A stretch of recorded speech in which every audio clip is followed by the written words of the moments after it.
So we've talked about the plaintiff, the defendant, and liability.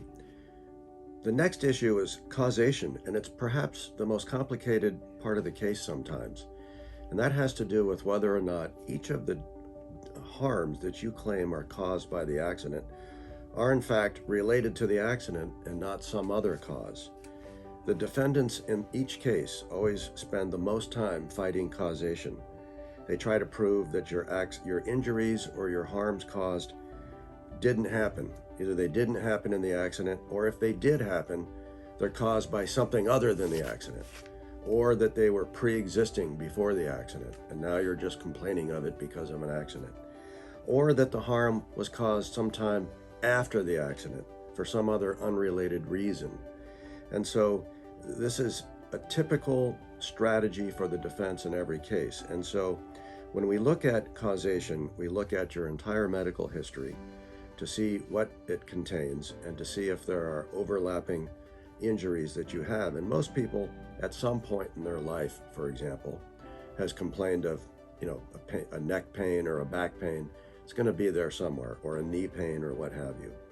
It doesn't mean that you weren't injured in the accident, but unraveling that and proving it through the medical records, your testimony, and the experts is where a lot of the skill comes in, and the use of our experts come in proving your case. For example, many people will be in an accident and they'll shake it off and say, geez, I think I'm okay. And then hours later, they start to develop neck pain, for example. But they think they're going to be okay, so they wait till the next day to go to the emergency room, and by the time they go, their neck pain is so bad that they complain of that, but they forget to mention that their low back hurts, their shoulder hurts, their hip is hurting, their knee is hurting, because they're just concerned about how much the neck is hurting. And so nothing else gets documented.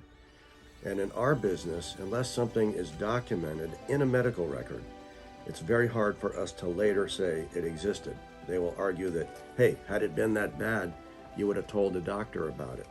And then many people, because they don't want to file a lawsuit, they don't do it until months later. They say, geez, I'm really hurt a lot worse than I thought.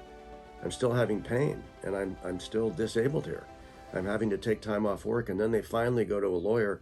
Well, by then, many people haven't gone back to the doctor and complained, thinking they're going to get better. They don't go back and say, my low back is hurting, my hip is hurting, my knee is hurting, and go get the therapy that they need. And so without that documentation, it becomes very challenging in many cases for us to then prove that your injury was serious and that it's worthy of compensation. So if you've been in an accident, it's important to make sure everything is medically documented, get the treatment you need, complain of the injuries that you do have to a medical person so that it gets documented.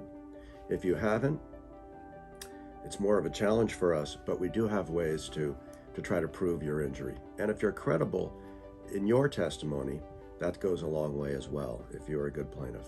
So that's what we face in these cases on causation.